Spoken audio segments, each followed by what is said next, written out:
Уявіце, што сёння вы маглі спаведаваць іслам і жыць у зусім іншай Еўропе. Чаму? Уся рэч у Турэччыне. Даруйце, а дакладней Асманскай імперыі. У 17 стагоддзі гэта імперыя была на піку сваёй магутнасці. Яе тэрыторыя ахоплівала вялікую частку Блізкага ўсходу, Паўночнай Афрыкі і паўднёва-ўсходняй Еўропы. Яна мела адны з самых перадавых войскаў на свеце, галоўнай часткай якой з'яўляліся янычары. Гэта былі безлітасныя ваяры, якіх з самага маленства забіралі ў рабства, як правіла, захопленых хрысціянскіх земляў. А яе султанам быў Мехмед IV, пры якім Асманская імперыя стала ўяўляць рэальную пагрозу Цэнтральнай Еўропе. Ды раз-пораз рабілі набегі на землі Рэч Паспалітай. Дарэчы, матуля асманскага султана Турхан Хатыдже была выкрадзеная татарамі з украінскай этнічнай тэрыторыі і прададзеная туркам, як наложніца. Вось такая іронія лёсу. Апетыты туркаў раслі. Цяпер яны галодным позіркам паглядаюць на нямецкія землі. У самы час, вельмі нават зручна, выбухла венгерскае паўстанне на чале з мясцовым магнатам Імрэ Текелі супраць Аўстрыі, дзе панавалі Габсбургі, бо тая займала паўночна-ўсходнюю частку Вугоршчыны. Ды і самі Габсбургі ўжо парадкам абрыдлі. Імрэ Текелі здолеў вызваліць гэтыя землі. Але каб засцерагчыся ад патэнцыйнай аўстрыйскай пагрозы, прысягнуў на вернасць турэцкаму султану. У 1681 годзе аўстрыйцы наносяць зваротны удар па цэнтральнай Вугоршчыне. Вось цяпер туркі рукі пацёрлі. Яны правялі мабілізацыю, аб'явілі вайну Аўстрыі. І летом 1683 года на чале з візірам Кара Мустафой рушылі з 200-тысячным войскам з Эдэрне праз Белград. У пачатку ліпеня войскі падышлі да Вены. Аўстрыйцы ў Ачмуры. Што адбываецца? Яны ўсяго толькі хацелі напасць на венграў за іх дзёрзкасць. А тут 200-тысячнае турэцкае войска прываліла. Мая вас не разумець. Хаця Габсбургі людзі не дурныя. Як толькі Асманская імперыя аб'явіла ім вайну, імператар Святой Рымскай імперыі Леапольд Габсбург 1 красавіка 1683 года заключыў хаўру з нашым паспалітым каралём Янам Сабескім. Пэўна пачулі, што пахне смажаным. Асноўны змест хаўрусу, калі раптам туркі нападуць на Рэч Паспалітую, то Аўстрыя абавязваецца прыйсці на дапамогу і наадварот. Як бачым, адбываецца акурат наадварот.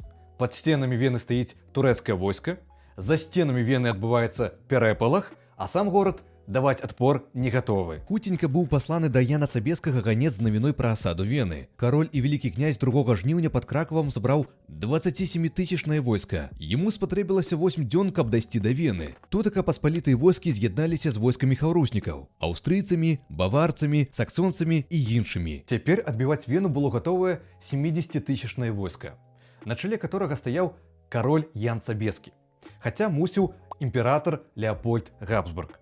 Але той саступіў сабескаму кіраванню, як болей дасведчанаму вайначальніку. У гэтым войску былі і беларуска-ліцвінскія часткі, цяжкая конніца маршалка надворнага літоўскага Юзава Слушкі і брыгада віленскага кашталяна Эрнеста Денгофа. Што ж, турэцкае і хаўрусныя войскі сустрэліся.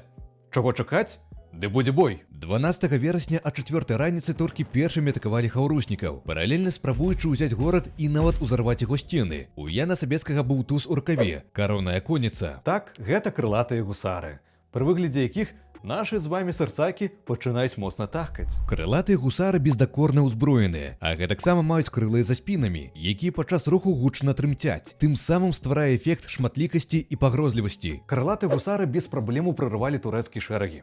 Туркі не здольны былі хоць штосьці супрацьпаставіць каронай конніцы. Магчыма, у гэты момант візір Кара Мустафа глядзеў на гэта ўсё з тварам твару.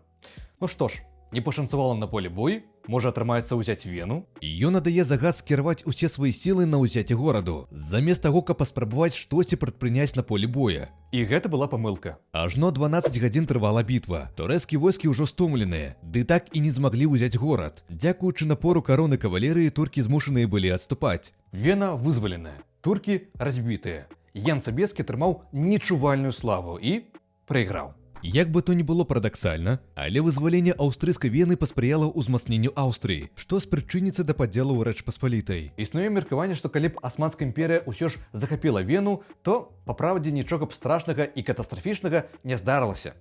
Вену рана ці позна ўсё адно бы вызвалілі, а рэгіянальнай лідаркай, калі гэта не Аўстрыя, стала бы іншая краіна.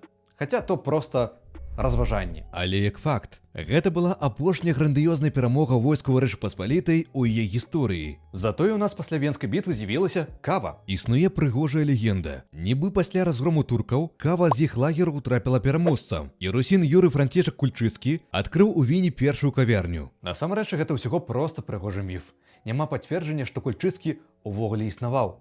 А вось у сапраўды першы, хто адкрыў у Віні кавярню, быў армянін Йоган Деадет. Яго кавярня і дагэтулькі праз 300 год існуе, пра што сведчыць шыльда на ўваходзе. У нас жа першы кафенгаус, так раней называліся крамы па продажы кавы, з'явіўся праз 100 год у Слонімі. Падзякуем Міхалу Казіміру Агінскаму. Пішыце ў каментарах, як вы лічыце, ці ўсапраўды венская бітва была вырашальнай для Еўропы.